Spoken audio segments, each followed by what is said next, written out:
There we go. Hi, everybody. David Nour. I want to welcome you back to another one of our live streams. I am joined by a Thinkers 50 and an MG 100 friend, David Burkus. David, welcome. Oh, thank you so much for having me. I love doing these. It's always fun. It is always great to kind of reconnect. I don't think I told you I was just in LA, and for our audience, I delivered an in-person. That's a new thing now, by the way, an in-person leadership event, and it just reminds me how much I miss kind of our in-person interactions. And as much as we love all virtual, it's just not the same in terms of interacting and engaging, which is a topic you talk about in this new book. So tell us a little about Leading from Anywhere. Yeah, so Leading from Anywhere, the idea became in early, for pretty much everybody started the great work from home experiment around March 15th or so, give or take a day, depending on your country, right? And it became really, really apparent that if you wanted to talk to teams, the number one priority for teams, especially, and for leaders of teams, was how are we going to do this thing remotely, right? Hundreds of millions of knowledge workers went to try and figure out this work from home thing. And if you can't guess, they're not all coming back. The in-person is great. And I'm actually really bullish on events and gatherings to bring people back. But the day-to-day there's a reason Dilbert was like the number one comic strip of all time, right?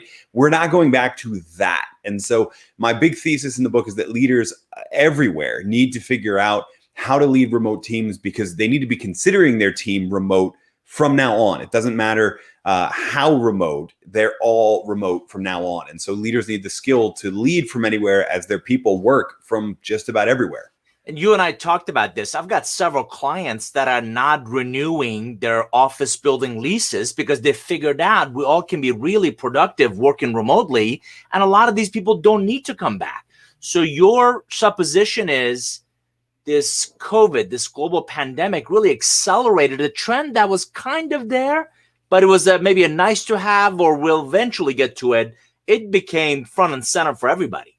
Yeah, that's exactly right. I mean, you could see it was sort of like, 2 steps forward, 1 step back, but the march towards remote workers was working. I've been advocating basically my entire career for workplaces that are deep in trust and autonomy, because that makes for better work. And most places that start out with trust and autonomy end up with a much more flexible system, whether that takes the shape of flex time or a fully distributed company. It ends up taking the place of a lot more trust and autonomy. But there was a lot of holdout on that idea until March of 2020, when everybody had to try it. And it worked. I mean, there was some growing pains, right? There was some figuring out, there was some burnout for sure. But gradually, as we figured out how to do it, it's working for a lot of people. And I don't think they're going to be willing to go back to 9 to 5, Monday through Friday anymore. They'll be back at the office, but not all the time. In our podcast interview, you talked about some you referenced a lot of great, what I agree, used to be flawed ways in how we did what we did, from interviewing to onboarding to managing. I want to talk about that a second, but you specifically said something about we used to equate presence with productivity. We used to equate, email responsiveness with productivity. Talk about that misperception. So this was a big problem, right? And this is a holdover from industrial management, right? The idea that we're trying to run the factory, therefore we need everyone here at the same time or we can't run it, right? So you need to be at work at set hours. And we dragged that mentality with us from the factory to the office. And there was a couple of people, I think, that sought to break out of that, but ended up accidentally providing credence to it, right? Like our mutual friend, Tom Peters, brilliant man. And he didn't mean this when he advocated for management by walking around, but it turned into a lot of people acting like that Lumbergh, right? In the movie Office Space, just sort of walking around with a coffee cup, checking in on everybody. And that usually if you ask someone, do you equate presence with productivity? They'll go, no. But then when you take presence away, they go, well, wait a minute, how do I know my people are working, right? That's the signal that you were already relying on it. And when the great work from home experiment began, a lot of managers, deprived of the ability to just check in and see who's here and what time they came in and what time they leave, traded responsiveness for that, which is even worse, right? Because if you're always highlighting the person who can reply to your emails in 15 minutes after you send them, the reason they can do that is not because they're super productive, right? It's because they got nothing else to do.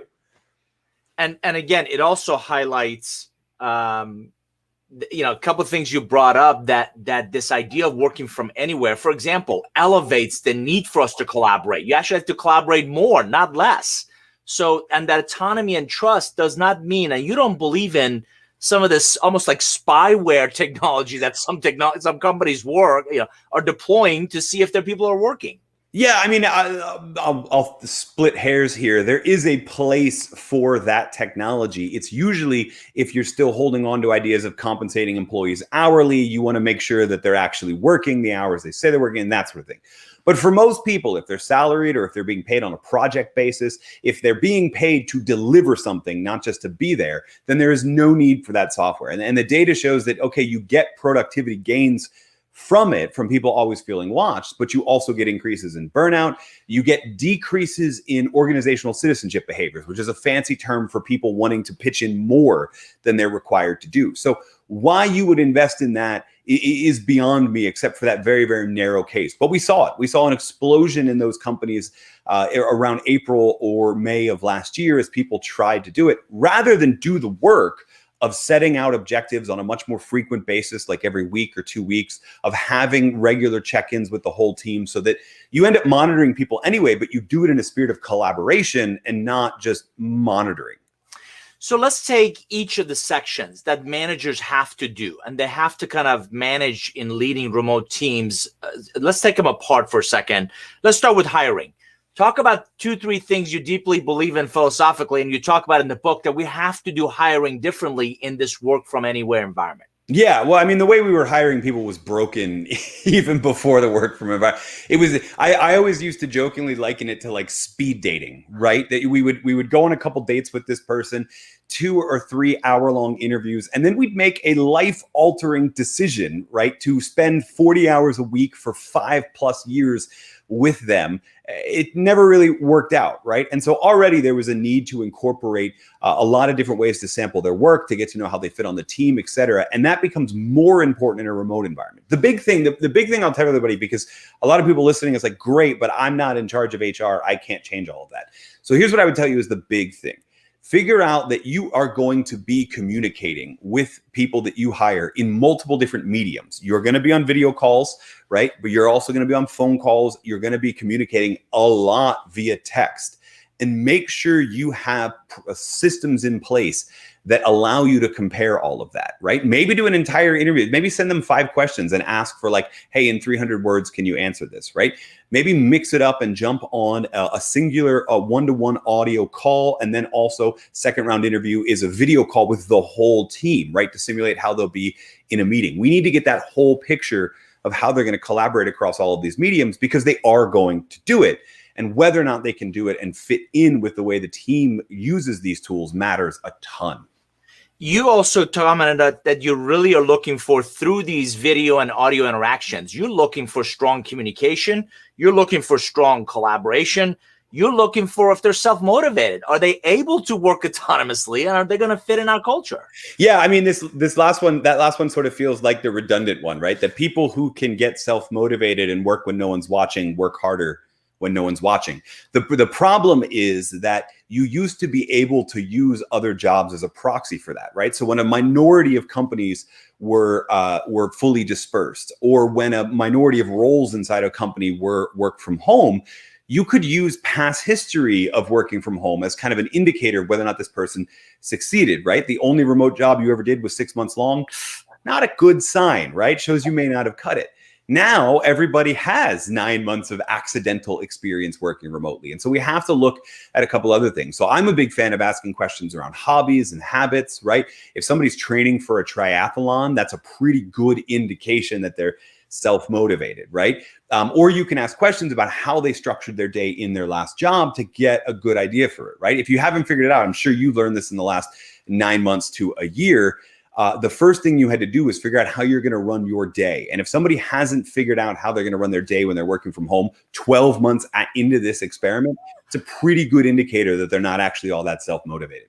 Yeah. So I've talked to a lot of clients who actually said, hiring during this pandemic has actually been easier for them because they're able to cast a much wider net. They're no longer landlocked, and they can reach out to a much broader quality, caliber, and geographic location of that available talent. So let's fast forward this. Let's say, we did the interview, we did groups, we saw the video. It's exactly the person we want.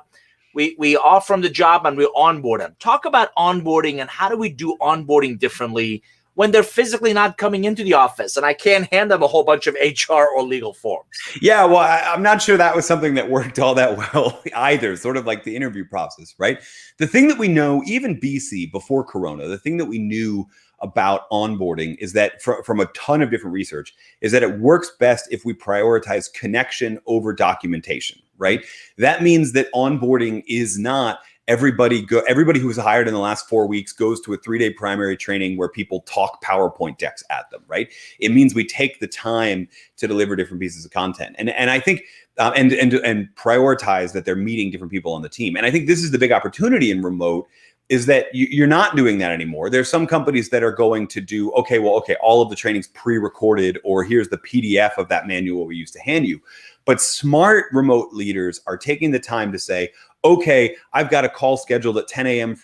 with David. David's going to walk me through this policy in practice. And then at 2 p.m., I've got a call with Sarah, and Sarah's going to cover this part of my onboarding. And you sort of spread it out to the whole team so that, yeah, you're checking all the boxes that HR and legal make you check and that sort of stuff. But the more important thing is you're getting to know everyone on the team relatively quickly. If we're going to this full remote world and you're going to do things like hire David to do a whole training session in LA, that's actually the best time to stage someone's start date. If you know there is an in-person meeting, why not ask them to start then? I mean, obviously don't make them wait 90 days to start their job, but if you can swing it, that's an even better way. If you can't, figure out the ways that you can divvy up the task of onboarding so that it prioritizes connection over documentation.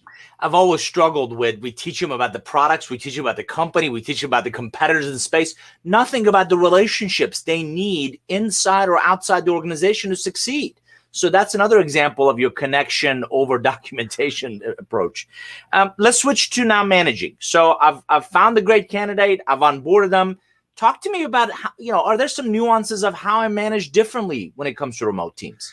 Yeah, the interesting thing is the fundamentals kind of stay the same, right? If you think about good managers didn't micromanage too much, but they did emphasize that our job is to set objectives, track progress, give feedback, right? Those are the 3 big things. Help them set mutually beneficial objectives, help them track that progress towards the objectives, and then give them coaching and feedback when they need to. What changes is that obviously you're not there every day to use that presence productivity proxy that wasn't all that successful anyway. So the timelines on a lot of these objectives needs to be shortened, right? I mean, I think about sales, for example, where people prioritize sort of monthly or quarterly objectives, but most knowledge work, it's annual, right? Like you said in your last annual review, you wanted to do these things. Well, how are you going to give people feedback? How are you going to track progress if it's just that annual thing? Shorten it up dramatically. You don't have to change the objectives, right? But if we know that this is our quarterly objective, what does that mean for every 2-week milestone? We need to be thinking in that much shorter time frame, which makes it easier to check in on people, easier to give feedback, easier to celebrate when they are making progress because they're hitting those milestones, and more importantly, easier to notice when things are going awry. It's so critical to really adapt what did work in the before COVID world to more proactively engage remote teams, that you have to engage, you have to work with in this after COVID world. Let's talk about a positive, and then me, I'm going to flip the coin to something negative and not as fun. Celebrating. So let's say the team is making, hitting their numbers and they're making progress in their projects, and you actually believe we don't celebrate enough, and one type of celebration doesn't fit all. Yeah, totally. I mean, I subscribe to the school. I'm a devotee of the apostle of appreciation, our mutual friend Chester Elton, right? That we are probably not celebrating enough. In a co-located office, we weren't, right? But in an environment where I work alone most of the time, where it can be easy to pretend that my coworkers are non-playable characters in some video game, right? Because I just send them an email, then a couple hours later they reply, just like they're bots. They're not actually humans. Celebration, getting people together to celebrate our progress, to give shout outs to individual people, that becomes huge. And there's a couple different ways that we can do this, right? Milestones are hugely important. I'm the biggest fan of making sure that we're empowering peer-to-peer celebration. right? It's really easy to knock on somebody's cubicle wall and say thank you in a co-located environment. It's a lot harder to do in a remote environment unless you invest in, hey, what is the way we're going to do this, right? And the interesting thing is a lot of software has adaptions or plugins. I mean, for example, if you use Slack, there's a really funny plugin that lets you award tacos as a form of appreciation to other people, right? I love that. You pick the one that's right for your team, pick the way that's right for your team, but make sure you're doing it. And then as a leader, that individual celebration, I think the biggest thing here is you don't realize how many things there are to celebrate. So take your email inbox, whatever program you use, make a folder, right, called like team wins, right, or winning or whatever. I actually used to call this hashtag winning after Charlie Sheen, and then I decided that was a bad idea because the dude's got issues. But create that folder, and anytime somebody says something positive about your team, drag it into that folder. Anytime a client says, thank you so much for doing this, drag it into that folder. That way, when you're at the next all hands meeting, et cetera, you're not struggling to figure out how you're going to give praise to people. You just go through the folder and you're like, oh yeah, I got this happened last week, this happened last week, this happened last week, and I can celebrate it all at that time. But if you don't capture it, you won't have it when you need it. That's a great idea. Likewise, I'm a big believer of we don't celebrate often enough. We don't give kudos enough to genuine, authentic one, not kind of, drive-by greeting kind of, hey, thanks for the great job. Those are important, but we don't celebrate, I think, a lot of the short successes often enough. Let's flip the coin. We've all had to do this. It's painful. Nobody likes doing it. Everybody, hates both on the receiving and the giving side, which is letting somebody go, right? For whatever reason, it's not working. The project is failed, or culturally, let's just agree that it's just not a good fit. Maybe a great person, wrong set of skills, wrong job, wrong company. How do you let someone go remotely? And you told me you have to share that hysterical story about the car and the keys. Yeah. So I will say about that weeks later, by the way. So I will say the biggest thing, how do you let someone go remotely? Carefully, right? Very carefully, because there is no security guard in a box, right?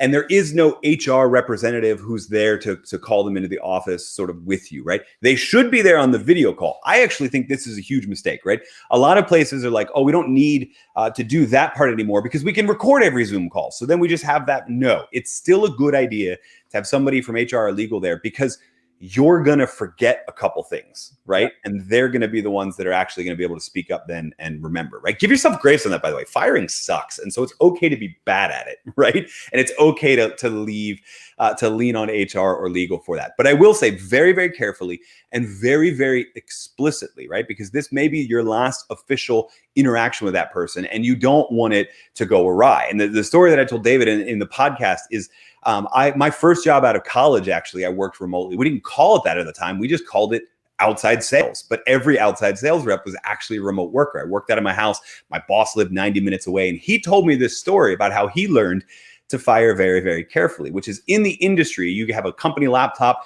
and you have a company car. And in the industry, the sort of unofficial signal that you're going to get fired is you get a phone call, usually towards the end of the day. Hey, can you meet me tomorrow at such and such place? Make sure you bring your laptop and your keys. Like, that's what everybody says. Bring your laptop and both sets of keys. And we think that's explicit, implying that you're going to drive the company car to it. Well, one time early in his career, a disgruntled employee got that phone call and then decided to drive his car all the way up to Chicago, 8 hours away, and then take a one-way flight from O'Hare back to the office, then just took a cab to that actual place where he was about to get fired. And they did the whole checkout procedure. And then the boss said, okay, I've got your laptop, I've got your keys. Where's the car parked? And he said, the economy lot at O'Hare, have fun, and just walked out. So we need to be I don't think most employees are going to get that way, but you don't want to end up in a situation where you're getting hassled 4 weeks later to have them send the laptop back because you weren't explicit about when. Very, very carefully, very explicitly. And I will say one other thing. All of this assumes you are letting them go for cause, right? It didn't work out, et cetera. If you're letting them go for finances, it's a layoff, it's something like that. You want to make sure you're doing it carefully and also very humanely, because you are going to see this person again. The world gets smaller every single day. And so the likelihood that you're going to interact with them again at a conference because they went to work for a vendor or supplier or client, right? Like, so you want to do it carefully and humanely.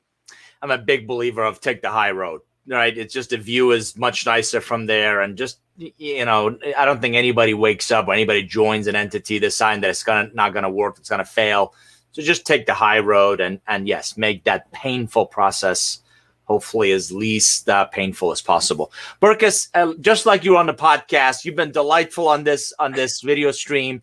Tell our audience how to learn more about you and where can they find the book, and also talk about, you've got a couple of other great books that's gonna lead you to here. Yeah. So first, where to get a hold of me? I got a really, you and I are really lucky, right? Our last names are at least rare here in the US, right? So davidburkus.com. So just take that, right, and remove that little space and then add .com, and then boom, you're good, right? Or just type that into Google and you're good. We got a lot of resources there that are free, like reports on the best tools to use when promoting, managing remote teams, etc. So all of that is there at davidburkus.com. The other thing I'll tell you is you'll find out more about said books. My career really started in teams. I've been focused on teams and the experience of work through teams for a long time. Interestingly enough, probably the most notable one is a book called Under New Management, which touches on a lot of these same ideas, especially the idea we were just talking about firing, but when people quit, the idea of not treating that like a betrayal, right? But there's a number of different policies that are only more relevant as workplaces become more steeped in trust and autonomy there as well. But yeah, that's the through line through all of my work. I'm trying to help teams do their best work ever. So if you're trying to figure out how your team can do its best work ever, I bet there's something useful at davidburkus.com. You've been listening to, again, a Thinkers 50, MG100 friend, colleague, David Burkus, on a brand new book. Really excited about this, focused on really managing remote teams, leading from anywhere is the title of the book. So check out davidburkus.com. He's also our guest on the Curvebenders podcast this week. So I'm elated to call him a friend and a colleague, and has always got great content. Burkus, thanks for joining us. Oh, thank you so much for having me. Looking forward to when we can finally connect in person again. But thank you so much for having me. Likewise. Thanks, everybody. All the best.